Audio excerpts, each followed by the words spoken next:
Gold, trusted gold buyers. మీరు తాకట్టు పెట్టిన బంగారాన్ని విడిపించి ఈ రోజు ఉన్న మార్కెట్ ధరకు కొనబడను. ఎప్పుడొచ్చావని కాదు బుల్లెట్ దిగిందా, ఎంత ఖర్చు పెట్టామని కూడా కాదు బుల్లెట్ దిగిందా అంటే ఖచ్చితంగా యూనివర్సల్గా దిగిన బుల్లెట్ బలగం సినిమా. బలగం సినిమాకి ఫిల్మ్ఫేర్ అందుకుంటున్నప్పుడు మీ ఎమోషన్ అసలు ఊహించుకోలేం కదా. భయపడ్డాను, అంటే షివర్ అయిపోయాను. ఇట్స్ జెన్యూన్ 20 సంవత్సరాల వెయిటింగ్, దానికోసం అయిన ఖర్చు చాలా ఉంది. సో రెండిట్లో మరి ఏది ప్రిఫర్ చేస్తారు మీరు? ఏది యాక్టింగ్ అప్పుడు మీరు రాజా కదా, అనుభవించినట్టు తెలుస్తుంది. ఒక సినిమా తీసి అది హిట్ కొట్టినప్పుడు ఆ డైరెక్టర్ ఎందుకు అంత గడ్డాలు వేసుకుంటాడు. సో అది డైరెక్షన్ అనేది మీకు ట్రైనింగ్ లేదు, బ్యాక్గ్రౌండ్ లేదు. అంటే యూజువలీ నేను ఐఎమ్ ఫ్రమ్ థియేటర్ అని చెప్పుకుంటారు చాలా మంది. సినిమానే అండి, నేను cinema is your learning platform, అంతేనా? అండ్ నాకు ఏదైతే వచ్చిన గ్యాప్ ఉందో అదే ఇప్పుడు నా సక్సెస్కి లీడ్. ఎక్కడెక్కడి నుంచో అలా అలా అలా అలా డక్కాముక్కీలు తిన్నారు, వైభవం చూశారు, ఖాళీ టైంలో చూశారు, అన్నీ చూసుకుంటూ యువర్ హియర్ టుడే. చాలా అప్ అండ్ డౌన్ చూసాను, అప్ అండ్ డౌన్ చూసారు, చాలా చూసాను. అక్కడ మీ కళ్ళలోనే కనపడుతుంది. వేణుగాడు కాలు పెడితే లెగ్గు, వేణుగాడు కాలు పెడితే లెగ్ అని చాలా తెలిసిన వాళ్ళు కూడా సెంటిమెంట్కి భయపడే వేషాలు ఇవ్వకపోవచ్చు. 2-3 పెద్ద డైరెక్టర్తో డైరెక్ట్గా. ఆ పెద్ద డైరెక్టర్లు ఎవరో?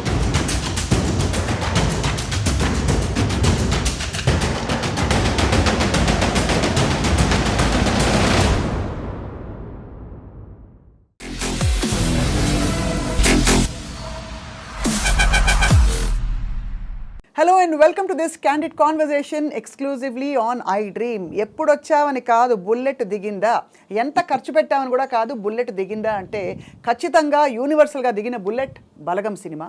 అండ్ ఈ మధ్య ఫిల్మ్ఫేర్ అవార్డ్స్ 3 ఈ సినిమాకి రావడం ఆశ్చర్యం ఏమీ కాదు. So I have with me అందరికీ సుపరిచిత నటులు and the one and only Balagam fame, Balagam director, Jabardasth fame వేణుగారు. వేణుగారు నమస్కారం. నమస్తే అండి. Very happy to see you. మిమ్మల్ని తరమి చూస్తే కూడా ఒక హ్యాపీనెస్ అవుతుంది ఇప్పుడు కూడా. థ్యాంక్ యూ అండి. నాకు కూడా ఆఫ్టర్ లాంగ్ టైం నేను మళ్ళీ ఒక ఇంటర్వ్యూకి వచ్చాను. అంటే చాలామంది అడుగుతున్నారు కానీ అండి బలగము చాలా చేశాము, మళ్ళీ నెక్స్ట్ అనౌన్స్మెంట్ తర్వాత మళ్ళీ స్టార్ట్ చేద్దామన్నాను.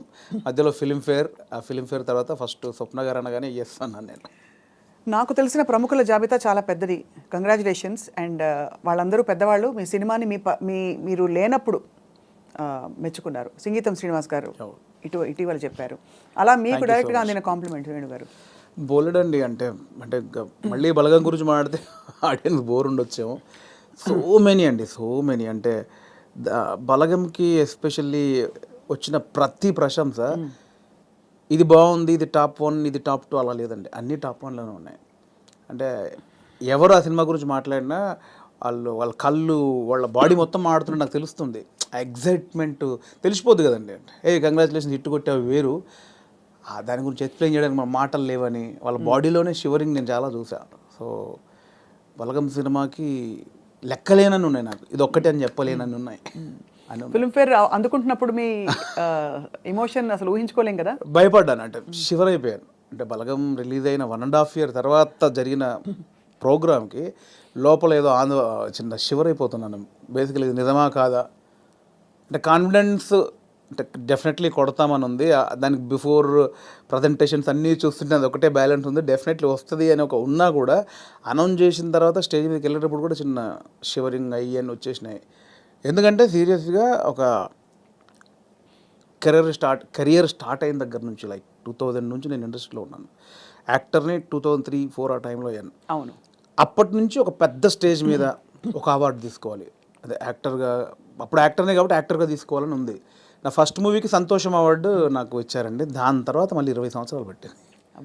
2023లో జై సినిమా అనేది యాక్టర్గా కమిట్ అయ్యాను. 24లో రిలీజ్ అయింది. 24లో మళ్ళీ 2004లో సినిమా రిలీజ్ అయితే 2024లో మళ్ళీ అప్పుడు అవార్డు తీసుకున్నాను, సంతోషం అవార్డు. మళ్ళీ 20 సంవత్సరాల తర్వాత మళ్ళీ తీసుకున్నాను. సో ఆ గ్యాప్లో ఎన్నో క్యారెక్టర్లు చేసి మనకు ఈ అవార్డు ఫంక్షన్లలో తీసుకోవాలి ఎన్ని కలలుగానే ఉంటాను. అందుకే ఆ రోజు స్టేజ్ మీద కూడా చెప్పేశాను, ఓపెన్గా చెప్పేశాను, ఎన్ని నిద్రలేని రాత్రులు, ఎన్ని సిగరెట్ డబ్బాలు, ఎన్ని మందు బాటిళ్ళు, ఎన్ని ఆశలు. అది ఎవరో కాదు, ఇట్స్ జెన్యూన్ 20 సంవత్సరాల వెయిటింగ్, దానికోసం అయిన ఖర్చు చాలా ఉంది. అందుకే ఆ స్టేజ్ మీద నాకు చెప్పాలనిపించింది. అది చెడు కావచ్చు, మంచి కావచ్చు, నేను ఎంత వేదన పడ్డాను అంటే నా అవార్డు కోసం కదా, ఒక సక్సెస్. ఏదో ఒకటి ప్రూవ్ చేసుకోవాలని ఒక ప్రూవ్ చేసుకోవాలి. ఇండస్ట్రీ అంతా ఒక్కసారి నన్ను చూడాలి. దానికోసం రెగ్యులర్గా అంత ఆరోగ్యం పాడైపోయింది. అంటే అది ఆరోగ్యం పాడవడం అనరు, బట్ నా జెన్యున్ ఫీలింగ్ అది. అది ఎన్ని రాత్రులు, ఎన్ని డిస్కషన్లు, ఇవన్నీ జరిగాయి కాబట్టి అదంతా ఇంత సాలిడ్గా మళ్ళీ ఒక ఫిలింఫేర్లో ఒక ఇయర్కి బెస్ట్ డైరెక్టర్, బెస్ట్ మూవీ, అది టాప్ నాచ్ అవార్డ్స్ అవి. అందుకనే ఇప్పుడు ఇంకా మీ లీగ్ మారిపోయింది. ఇంకా వీళ్ళ వేణుగారు గుర్తుపడతారా లేదా అనుకున్నాం మీ అందరం. అదేం లేదండి, బలగం వేనే ఎప్పుడు కమెడియన్ వేనే. అంతేనా? ఇంక 20 సంవత్సరాలతో కూడా నన్ను కమెడియన్ వేన్గా చూడవచ్చు, నాకు అది ఇష్టం బాగా. కానీ మీకు చాలా స్ట్రాంగ్ ప్రెజెన్స్ అండి యాజ్ అన్ యాక్టర్, కమెడియన్ కూడా. ఆ తెర మీద కొద్దిసేపు వచ్చినా కూడా ఒక్కసారి అంటే కొంతమందికి ఆ లగ్జరీ ఉంటుంది. సో రెండిట్లో మరి ఏది ప్రిఫర్ చేస్తారు మీరు? ఏది యాక్టింగ్ అప్పుడు మీరు రాజా కదా. డెఫినెట్లీ డైరెక్టర్ అనేది ఒక చిన్న పాయింట్ ఎక్కడో తగులుద్ది కదండి. ఏ డైరెక్టర్ ఒక చిన్న పాయింట్ ఎక్కడో ఫ్రెండ్స్ చిట్చాట్లోనో లేదా నిద్రలోనో ఏదో డ్రైవింగ్ చేస్తున్నప్పుడు సంబంధం లేని టైంలో ఒక చిన్న ఫ్లాష్ అవుతుంది ఏదో. ఏ రైటర్కైనా ఇది బాగుందే ఇప్పుడు స్వప్న గారు ఉన్నారు నాకు పరిచయం. స్వప్న గారు నాకు పొద్దున ఇలా సరదాగా అనిపించింది, ఎలా ఉంది అంటే స్వప్న గారు ఒక రియాక్షన్ ఉంటుంది, హే భలే అని. ఆ ఒక్క చిన్న ఐడియాకి ఇంకొకటి సపోర్ట్. ఇది ఒక 10 మంది ఒక 100 మంది దగ్గరికి వెళ్ళేసరికి ఇది పాయింట్గా చేయొచ్చు. అక్కడ నుంచి పేపర్ ఒక కథ రెడీ అవుతూ ఉంటుంది. అక్కడ నుంచి ఒక ప్రొడక్షన్ దగ్గరికి వెళ్ళిన బడ్జెట్లు, గోల, ఇవన్నీ రైటింగ్, సాంగ్స్ ఇవన్నీ జరిగి స్క్రీన్ మీదకి వెళ్ళేసరికి ఒక రూపం వస్తూ ఉంటుంది. దాని తర్వాత మనకి ఎడిటింగ్లో ఒక ప్రాపర్, దాని తర్వాత ఆర్ఆర్, దాని తర్వాత మిక్సింగ్, అంటే ఎక్కడో ఒక చిన్న పాయింట్ కళ్ళ ముందు అలా రూపాంతరం చెంది. అంటే లైక్ బేబీ అండి, ఒక బేబీని కడుపులో పడ్డప్పటి నుంచి బయటకు వచ్చేదాకా తెలియదు. అవును, అంత ఉంటుందండి డైరెక్షన్. సో ఇది ఎప్పటికైనా ఇది గోల్డెన్, అంటే అనుభవించినాడు తెలుస్తుంది. ఒక సినిమా తీసి అది హిట్ కొట్టినప్పుడు ఆ డైరెక్టర్ ఎందుకు అంత గడ్డాలు వేసుకుంటాడు, ఎందుకంత ఎగ్జైట్ అవుతాడంటే నాకు అనుభవించాక తెలిసింది దాని కష్టం. అంటే ఒక 5 years దాని వెనకాల నేను పడ్డ జర్నీ అంతా నాకు తెలుసు కాబట్టి. సో అది డైరెక్షన్ అనేది చాలా గొప్ప విషయం అండి. గొప్ప విషయం, ఒక గొప్ప ఫుల్ఫిల్మెంట్ మీకు. అంతే, అంటే కంప్లీట్ ఒక థాట్ దగ్గర నుంచి ఎండ్ వరకు మనమే చూస్తాం దాన్ని. అవును. అండ్ యాక్టింగ్ అనేది అది కూడా అంటే నా నెక్స్ట్ సినిమాలో ఒక మంచి సెటప్ ఉంటుంది దానికోసం. అది కూడా సూపర్ అండి. అది నేను రెండు ఏది అంటే నేను చెప్పలేను. ఇది ఫ్రెష్గా అనుభవిస్తున్నా. కానీ ఇప్పుడు మీరు ఇలా అవార్డ్ విన్నింగ్ డైరెక్టర్ అయిపోయారు కాబట్టి కొంచెం ఎక్స్క్యూజ్ మీ అన్నట్టు ఉంటానేమో అందరు మీతో. అదేం లేదు, నేను ఎప్పుడు దాన్ని నమ్మను. అలా ఎక్స్క్యూజ్ మీ అంటే నేను స్టేజ్ మీద మాటలు చెప్పనేమో. అంతేనా? అయితే ఇప్పుడు యాక్టింగ్ ఆఫర్స్ వస్తాయి, కంటిన్యూ చేస్తారు? చాలా వస్తున్నాయి. బట్ నా రెండో సినిమా మీద అంటే ఇప్పుడు నాకు బలగం ద్వారా మీరే చూశారు, చాలా రెస్పాన్సిబిలిటీ వచ్చింది. అవును, భయం వేస్తోంది. అంటే ఇంతమంది డెఫినెట్లీ నన్ను ఆశీర్వదించిన వాళ్ళందరూ మళ్ళీ నా సినిమా చూస్తారు, వాళ్ళని సాటిస్ఫై చేయాలి అనేది బాధ్యత, భయం ఎక్కువైపోయింది నాకు ఇప్పుడు బేసిక్గా. అందుకే ఈ సినిమా వరకు నేను పెద్దగా యాక్టింగ్ వైపు వెళ్ళట్లేదు. సినిమా తర్వాత డెఫినెట్లీ మళ్ళీ అంటే చిన్న క్యారెక్టర్లు చేస్తున్నాను. Close friends, 3 days character, 5 days character, lengthy క్యారెక్టర్లు అయితే చేయదలుచుకోలేదు. కానీ ఇప్పుడు ఎలాంటి కథలు చెప్పాలి మీరు అనుకుంటున్నారని మిమ్మల్ని అడిగితే ఏం చెప్తారు మీరు? మిమ్మల్ని మూవ్ చేసే కథలు ఇప్పుడే స్టార్ట్. నాకు డెఫినెట్లీ మట్టి కథల మీద ఎక్కువ నాకు ఉంటుందండి. రియలిస్టిక్ థింగ్, కొంచెం ప్రాక్టికల్గా ఉన్న విషయాలను చెప్పాలనేది నాకు ఉంటుందండి ఎక్కువ. నా చిన్నప్పటి నుంచి చిన్న ఫీలింగ్ అదే. ఇంట్లో పెరిగిన వాతావరణం, మా ఫాదర్ పెరిగిన వాతావరణం, మా ఫాదర్ చిన్న కమ్యూనిజం, ఆయన చిన్న కమ్యూనిస్టు. సో తెలియకుండా అదే బ్లడ్ ఉంది నాలో. సో అందుకే అటువైపే వెళ్తుంది నాకు. కమర్షియల్ అనేది మేబీ ఫ్యూచర్లో చేస్తానేమో. ప్రజెంట్ అయితే మైండ్ అంతా నేను చిన్నప్పుడు నా జీవితంలో, నా జర్నీలో జరిగిన విషయాలు చాలా ఉన్నాయి, చాలా ప్రాక్టికల్ విషయాలు ఉన్నాయి. చాలా జనాల్ని అంటే రెగ్యులర్ కమర్షియల్ అన్నీ చేస్తున్నాం కదా, ఒకసారి చూసి బలగంలాగా ఆలోచించి అరే ఇది కదా మన చుట్టూ ఉన్నాయి కదా అని ఆలోచించే విషయాలు చాలా ఉన్నాయి నా వరకు అయితే. సో అది ఎంతవరకు చెప్పే పరిస్థితి ఉందో తెలియదు, చెప్పేంత వరకు చెప్తాను.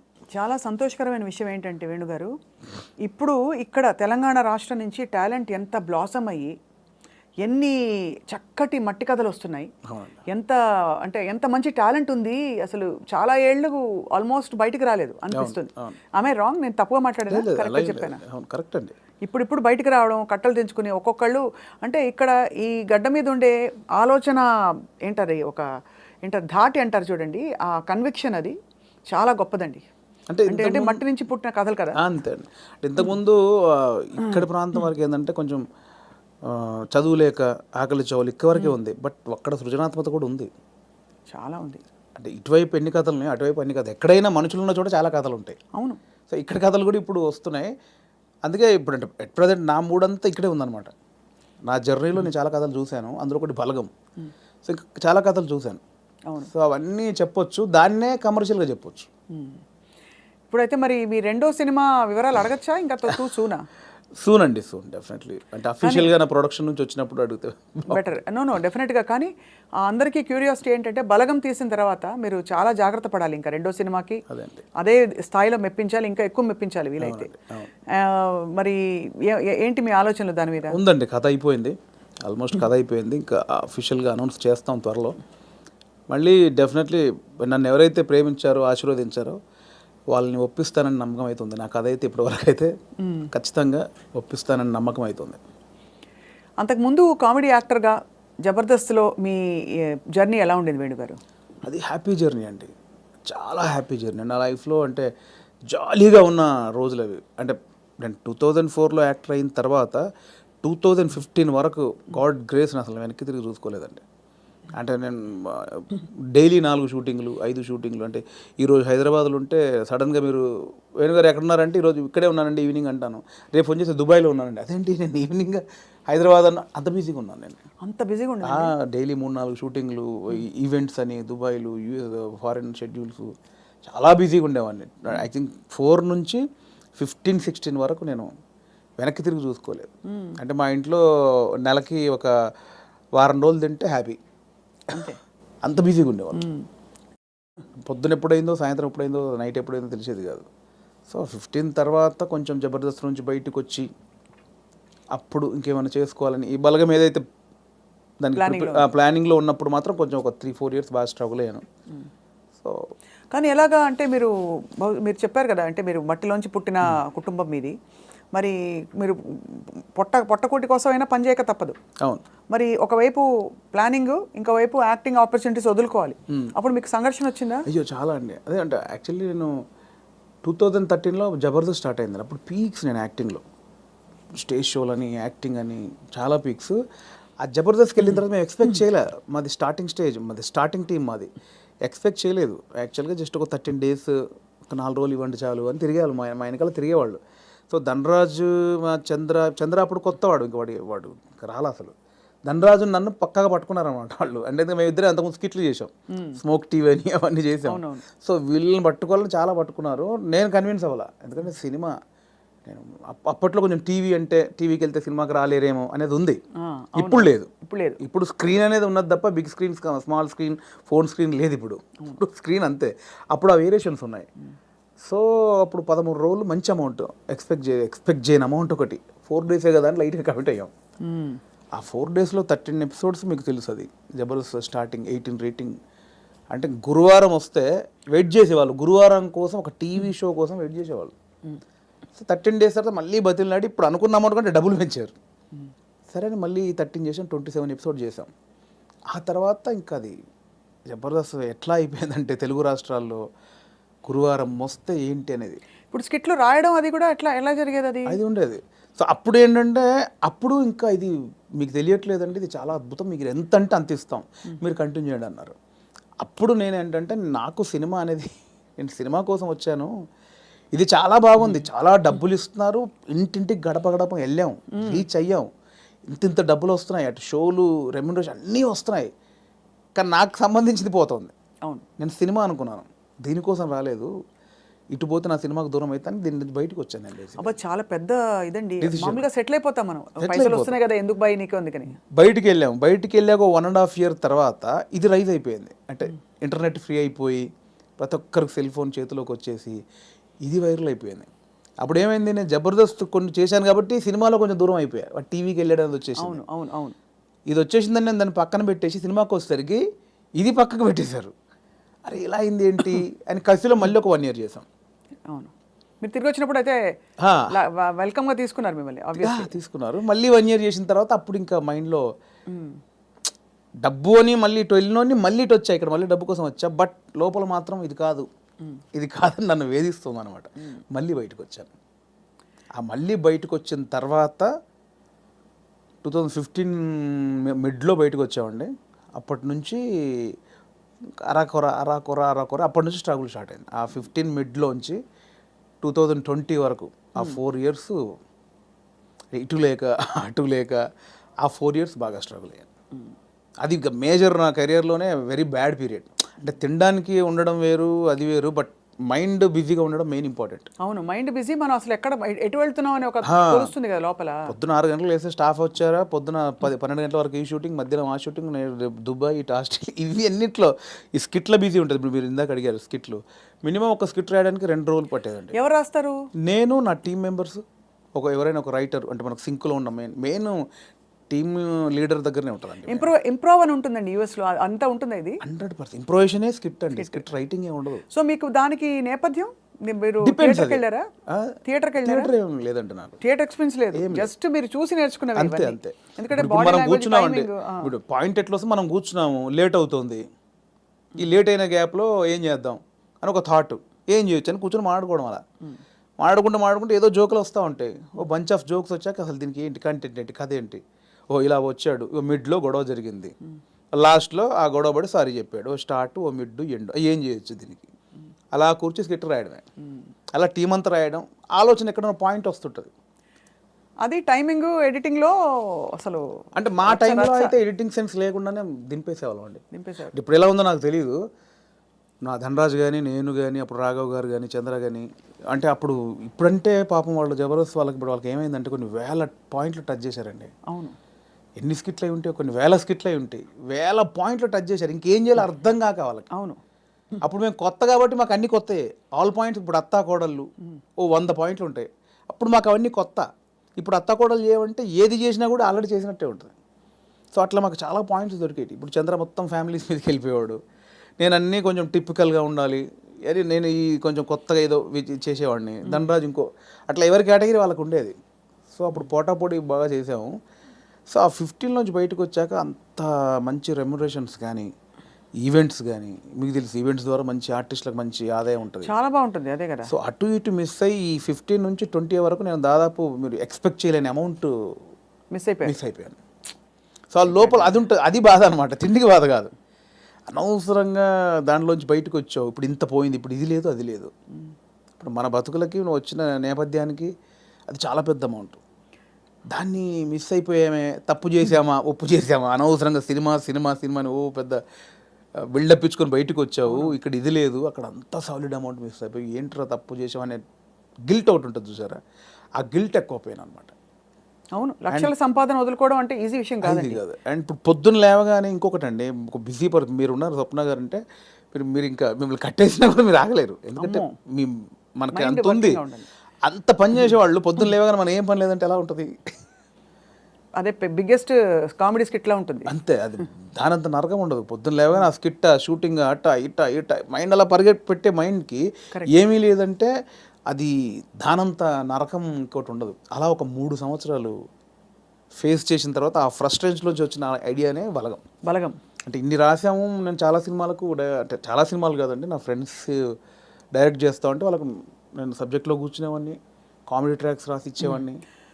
అండ్ సినిమాలో మేము కామెడీ సినిమా షూటింగ్ చేస్తూ ఉంటే ఏదైనా మనం ఇంప్రూవ్ చేసిన పంచ్ ఉంటుంది, అది స్క్రీన్లో చూస్తే పేలింది అంటే నాకు ఆలోచించే ఉంది. ఇప్పుడు స్కిట్లు నేను ఆల్మోస్ట్ 100 స్కిట్లు రాసా, వర్కౌట్ అయినా చాలా, అంటే నా ఆలోచన నుంచి పుట్టినాయి కదా. సో నాకు నేను ఎందుకు చేసుకోకూడదు, అంటే ఇప్పుడు ఒక అవకాశం ఒకరు ఇస్తారు, డెఫినెట్లీ అందరు ఇస్తేనే ఇక్కడ దాకా వచ్చాను. బట్ ఇప్పుడు ఇంత మనకు ఒక నాలెడ్జ్ వచ్చిన తర్వాత కూడా వెయిట్ చేయడం ఎందుకు అనేది ఆ 3 సంవత్సరాలు వచ్చిన ఇది. అక్కడ సరే నేనే హీరోగా చేసుకుందాం, నేనే రాసుకుందాం, నాకు ఒక కథ రాసుకుందాం, నన్నే ఇలా ప్రజెంట్ చేసుకుంటే దాన్ని చూసి వేషాలు వస్తాయి మళ్ళీ అనే దాంట్లో నేనే ఒక పాయింట్ అనుకుందామని స్టార్ట్ చేసిన జర్నీ.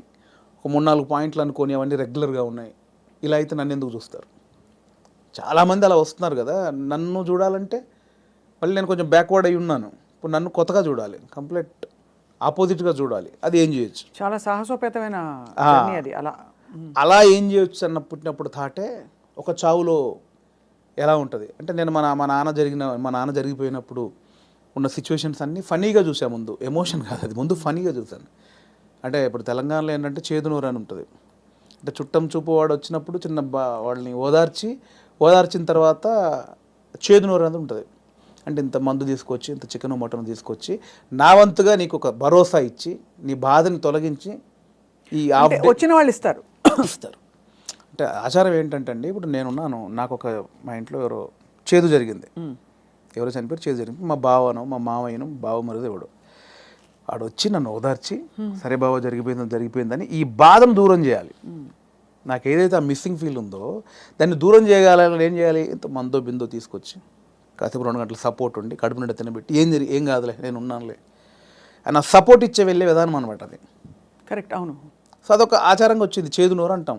ఇప్పుడు పెద్ద ఫ్యామిలీ అనుకోండి, ఇప్పుడు ఇప్పుడు ఇప్పుడు ఇప్పుడు బాంబేలో ఉంటారు ఒకరు బావంట ఆయన, అక్కడ 10 మంది చుట్టాలు ఉన్నారు, ఇక్కడ చనిపోయింది కంపల్సరీ రావాలి, వస్తారు, ఈ ప్రక్రియ కూడా చేయాలి. ఇప్పుడు 10 మంది 10 రోజులు ఉండలేరుగా, 2 రోజులు చేసి వెళ్ళిపోవాలి. అవును. సో 10 మందిది వీడు తాగాలి, నేను తాగాలి, తినాలి. తాగాల్సిందేనా అంటే తాగడం కూడా బాంబే నుంచి వచ్చాడండి పాపం, అంతే కదా, మా బావకి ఇలా జరిగిందని ఏదో ఆయన తృప్తికి చేసే, నేను ఒక ముక్కనాన్న తినకపోతే ఆడేమనుకుంటాడు, ఫీల్ అవుతాడు కాబట్టి చేయాలి, కంపల్సరీ. బాధపడతారు. సో ఈ ప్రాసెస్ మా నాన్న జరిగింది అనమాట. మాది పెద్ద కుటుంబం, మా అమ్మకి నేను 9వ వాడిని, మా పెదనాన్నలు 6, మా మేనత్తలు 3. ఆహా. సో మా ప్రతి పెదనాన్నకి ఫ్యామిలీ మినిమం 10 మంది, 7 మంది, 8 మంది, వాళ్ళందరూ వచ్చి అందరూ ఒక 200 మంది మా కజిన్స్ ఉంటారు, అన్నయ్యలు వదినలు వాళ్ళ పిల్లలు అందరూ వచ్చేసి ఏమైపోయిందంటే ఆ 11 రోజులు మా నాన్నది చనిపోయిన నెక్స్ట్ డే నుంచి మార్నింగ్ ఒక సెటప్, 11 o'clock ఒక సెటప్, 1 o'clock తప్పదు. దీనిలో ఏం జరుగుద్ది, ఇప్పుడు నేనున్నాను, మీరు వచ్చారు, రాగానే సరే బావ ఇలా జరిగిందంటే సరే కూర్చో తాగదు అంటే కాదు కదా, మీరు అడుగుతారు ఎలా జరిగింది బావ ఏంటి అంటే నేను చెప్పాలి, నేను ఇలా ఉన్నట్టు నాన్న చూస్తూ అని ఏడవాలి. ఓకే అయిపోయింది. ఇప్పుడు 12 o'clock ఇంకోటి వచ్చాడు, వానికి కూడా సేమ్ ఏడవాలిగా. అవును. రాగానే రాబావ కూర్చోండి, వాడు మళ్ళీ చూసేవాడు ఒక కంట నీరు కూడా పెట్టలేదు, రాగానే తాగినని వాడు అనుకుంటాడని వాని కోసం మళ్ళీ సేమ్ ప్రాసెస్. ఏమైందంటే నానిలా లేడు అన్నీ అంటే నాకు అలా ఉంది. ఎలా జరుగుతుందంటే వస్తున్నారు, తాగుతున్నారు, ఏడుస్తున్నారు, తింటున్నారు, పంటున్నారు, ఏడుస్తున్నారు, ఏంద్రా అది. అప్పుడు నా చిన్న వయసు 99లో మా నాన్న చనిపోయినప్పుడు ఆ వయసులో నాకు అది అనిపించింది, మీరు సెలబ్రేట్ చేసుకుంటున్నారా, బాధపడుతున్నారా, ఎంజాయ్ చేస్తున్నారా అనేది ఒకటి ఉంది, ఎప్పుడో చూసినది. అది ఇక్కడికి షిఫ్ట్ అయిందనమాట. ఎలాంటి కథ చేయొచ్చు అదే అదే అదే అదే అన్నప్పుడు మా ఫ్రెండ్ ప్రదీప్ అద్వైతం అని ఇప్పుడు నెక్స్ట్ వైజయంతి మూవీస్లో పెద్ద సినిమా చేస్తున్నాడు. సో నాకు బెస్ట్ ఫ్రెండ్ అనమాట. సో తను ఏంటంటే ఒకసారి 10 days కనిపించలా, మళ్ళీ వస్తే డార్లింగ్ ఎక్కడికి వెళ్ళామంటే ఇట్లా మా పెద్దనాన్న చనిపోయాడు రా, గమ్మతుంటుంది మన తెలంగాణలో మా తాగుడు గోల ఇలా ఏడుపు అని అన్నాడు.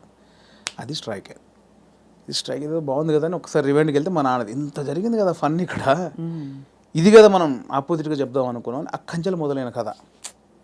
సో అప్పుడు ఒక 4 సీన్లు రాసుకొని ఫ్రెండ్స్కి చెప్తే వాళ్ళు హిలీరియస్గా నవ్వి దానికి ఇంకో 4 సీన్లు వేసి.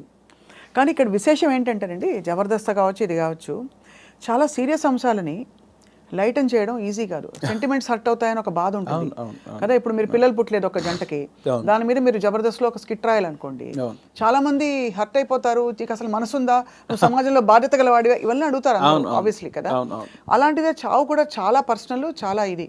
కానీ ఇందులో మీరు ఒక విధమైన హ్యూమరు, లైఫ్లోని చాలా సటిల్గా జరిగిపోయే ఇవన్నీ తీసుకొచ్చారు చూడండి. అది దాన్ని కూడా మన పెద్దవాళ్ళు చెప్పిన నిదర్శనాలు అండి నిజంగా. అంటే ప్రతి విషయంలో మీకు సీరియస్నెస్ ఉంటుంది, కామెడీ ఉంటుంది. ప్రతి ఇన్సిడెంట్లో మీరు కామెడీ, ఇప్పుడు ఇది సీరియస్ అనుకోండి ఒక చావు అనేది, ఎగ్జాక్ట్ లేకపోతే ఒక కామెడీదే తీసుకుందాం, కానీ దానిలో కూడా సీరియస్ ఉంటుంది. ఇది చావు అనేది సీరియస్ అనుకోండి, దానిలో మనం కామెడీ చెప్పాను నేను, కానీ ప్రాపర్గా ఒక కామెడీ ఎపిసోడ్ ఉందనుకోండి, దాంట్లో సీరియస్ కూడా ఉంటుంది. మనం చూసే దృష్టికోణమే. నాకు ఒకసారి ఏమైందంటే అవునన్నా కాదన్నా అనే సినిమాకి మేము ట్రిప్కి వెళ్ళామన్నమాట. సో తేజ గారు, ఉదయ్ కిరణ్ గారు, సుమన్ శెట్టి, నేను, ధర్మవరం సుబ్రహ్మణ్యం గారు. ఆయన ఒక చోట ఒక మాట అన్నాడండి ఒక ఇంటర్వ్యూలో. ప్రెస్ వాళ్ళు అడిగారు, అదండి అందులో కొంచెం బూత్ ఉందండి, శృంగారం ఎక్కువ ఉందండి అంటే, ఆయన ఒక మాట, ఏ సందర్భమో నాకు తెలియదు, ఒక మాట నన్ను పడిపోయింది. ఏమైనా ఇప్పుడు ఎయిడ్స్ మీద సినిమా చూస్తున్నప్పుడు, ఎయిడ్స్ మీద అవగాహన కల్పించడానికి ఒక సినిమా చేస్తున్నప్పుడు ముందు శృంగారం చూపించాలి. వాడు ఎలా అడిక్ట్ అయ్యాడు శృంగారానికి, కొంచెం బ్యాడ్ రూట్ ఎలా పట్టాడంటే అవన్నీ చూపించాలి. కొంచెం ఆ రొమాంటిక్ అప్పీల్ చూపించినప్పుడే ఇది చెప్తావు, అది చూపించకుండా ఇది చెప్తే ఎవడు చూడ్డాయా అన్నాడు. కరెక్ట్, అంతే, అది నిజమే. మీకు అర్థమైంది? నాకు అందులో ఏదో దొరికింది నాకు. అంటే మనకు మంచి చెప్పినప్పుడు దానిలో చెడు కారణమైంది ముందు చెప్పినప్పుడే, ఇది చెడు, దీనివల్ల ఇది జరుగుతుందని చెప్తాం కదా. అవును, ఆ మంచిని పట్టుకుంటే సరిపోతుంది, పట్టుకోవాలి. అదే దానికోసం ఇవన్నీ తప్పదు, మేకప్ చేయడం తప్పదు. పలకం కూడా అంత, నేను రాగానే కుటుంబాలు కలుస్తాయంటే ఎవరు చూడరు. కుటుంబం కలవాలి అంటే సోది అనుకుంటారు. దానిలోనే మనం ఏం చేయొచ్చు, ఎలా చెప్పొచ్చు అనేది.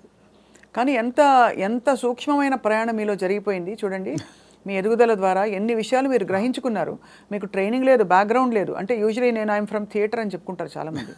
మీకు సినిమానే అండి, నేను థియేటర్ సినిమా షూటింగ్లో చేసినప్పుడు cinema is your learning platform అంతేనా? అండ్ నాకు ఏదైతే వచ్చిన గ్యాప్ ఉందో అదే ఇప్పుడు నా సక్సెస్కి లీడ్. అది అయితే మీ పైసలన్నీ మాకు ఇస్తారా? లేవు ఎక్కడి, ఆ 3 సంవత్సరాలు ఎలా బతికాననుకుంటారు?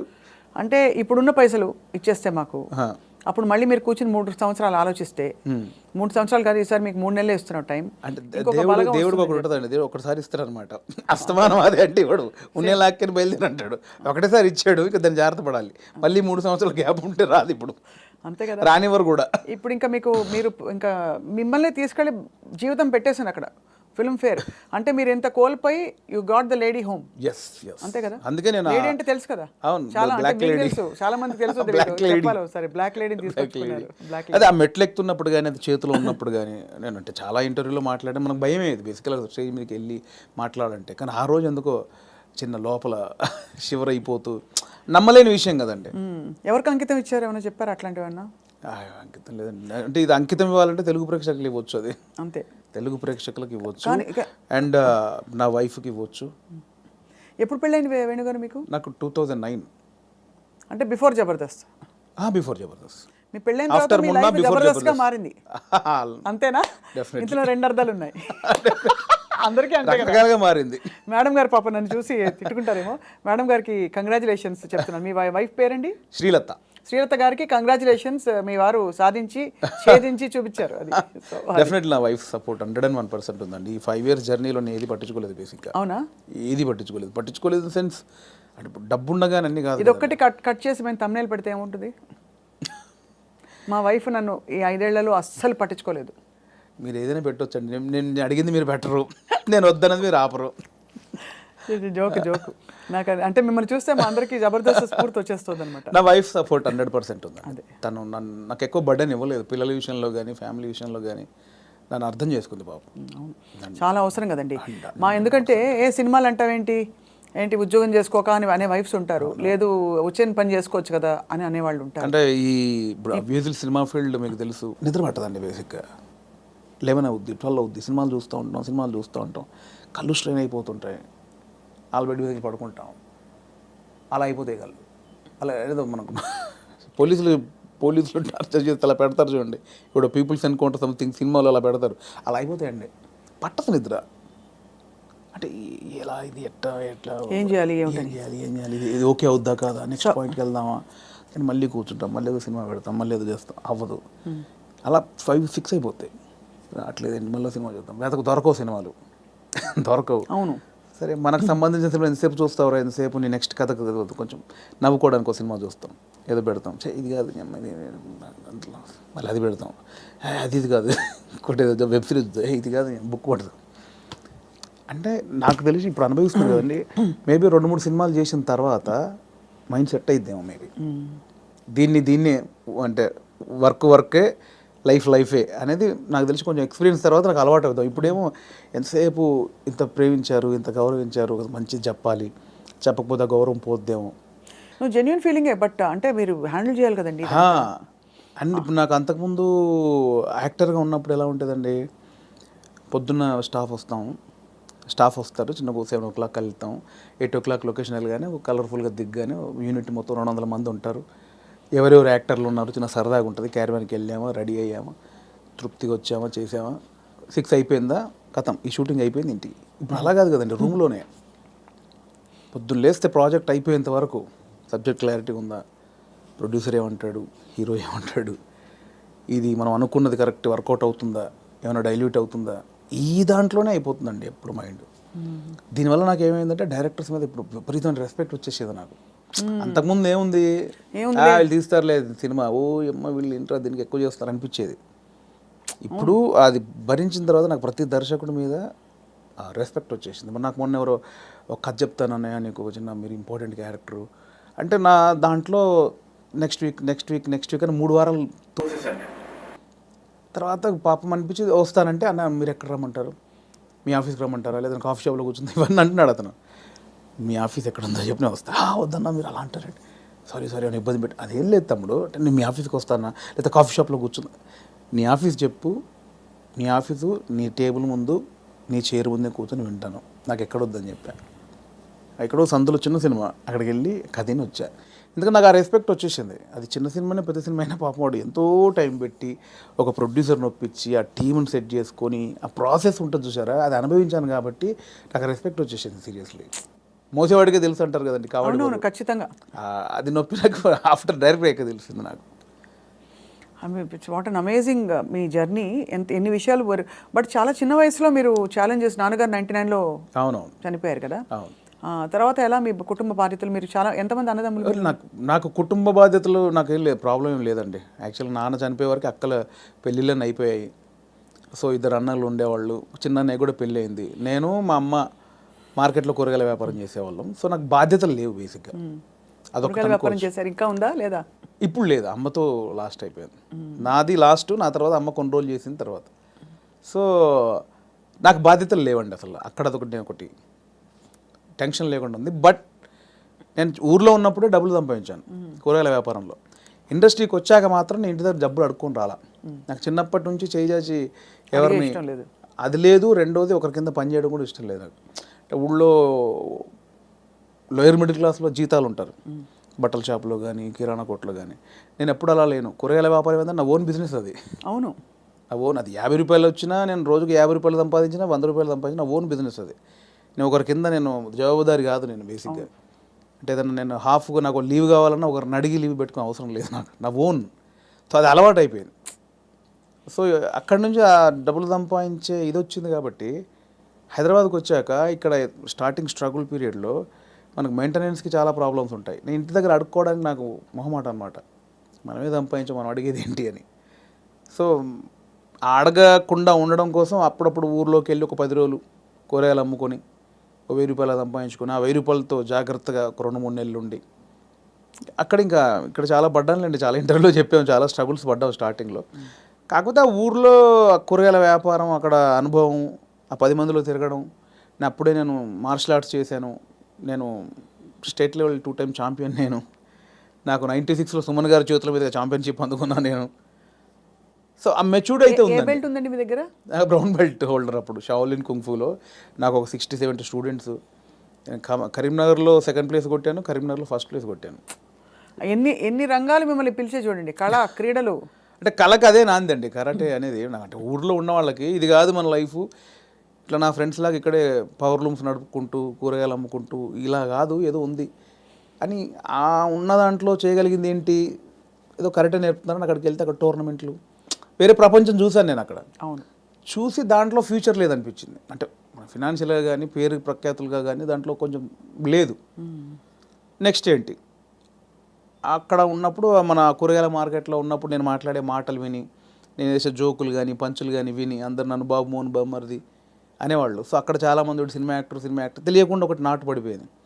స్కూల్లో మనం మాటలకి, అంటే నేను కామెడీ చేస్తాను వాళ్ళకి తెలుసు, నాకు తెలియదు అది కామెడీ అని. మీరేంటి డైలాగులు స్కిట్లు చూసి చేసేవారే, సీన్స్ చూసి చేసేవారా?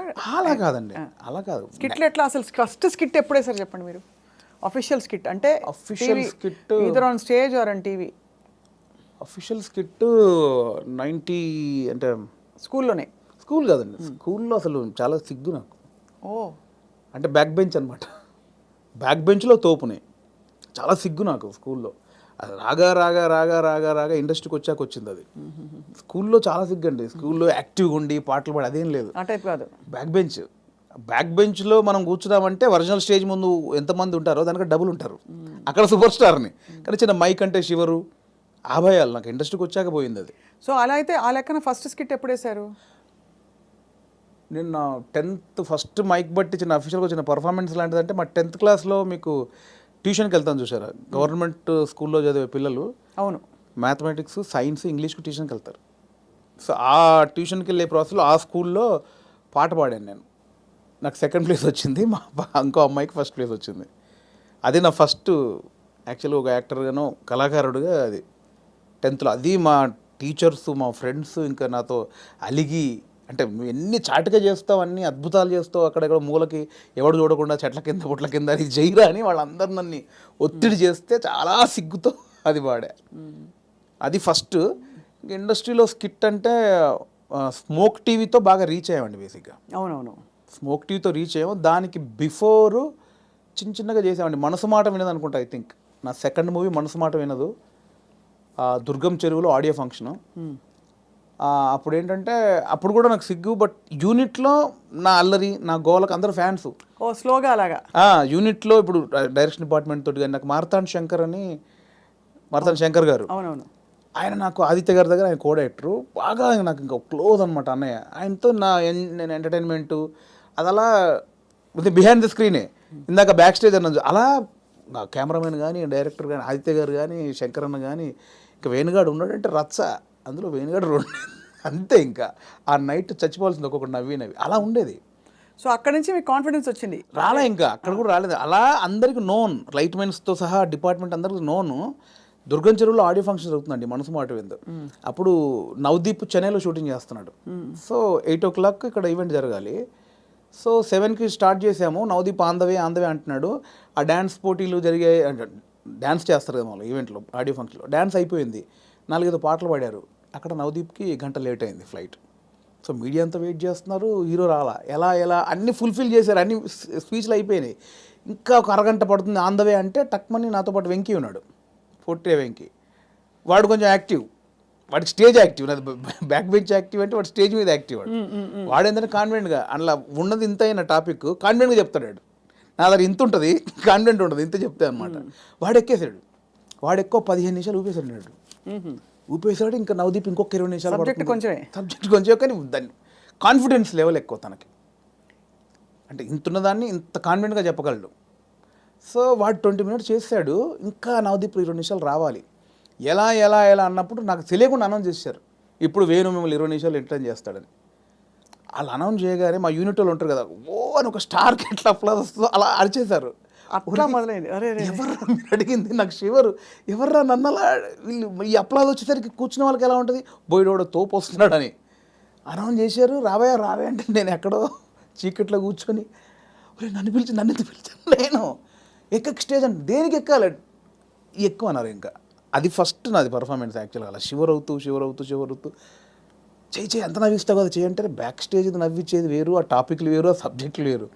స్టేజ్ మీద ఎలా అని ఇంకా టక్మని చేసి మనకి ఆడిషన్లో యాక్టర్గా ఆడిషన్ చేసేటప్పుడు చేసిన కొన్ని ఐటమ్స్, కొన్ని జోకుల్ని అలా ఒక్కొక్కటి చేస్తూ ఉంటే అప్లాజు. దాంతో ఒక 25 నిమిషాలు 30 నిమిషాలు సోలోగా ఎంటర్టైన్ చేశాను. ఈ లోపు నవదీప్ వచ్చాడు. అది ఫస్ట్ పర్ఫార్మెన్స్ ఇండస్ట్రీలో. సో అలా మీకు కాన్ఫిడెన్స్ వచ్చి చూడండి ఎక్కడి నుంచి మీరు ఎక్కడికి వచ్చేసరి వాళ్ళ ఫిల్మ్ఫేర్ అవార్డు అందుకుని. అవునండి, ఒక అద్భుతమైన జర్నీలో. ఇప్పుడు నెక్స్ట్ ఏంటని ఇంకా ప్లాన్ చేస్తున్నారు మైండ్.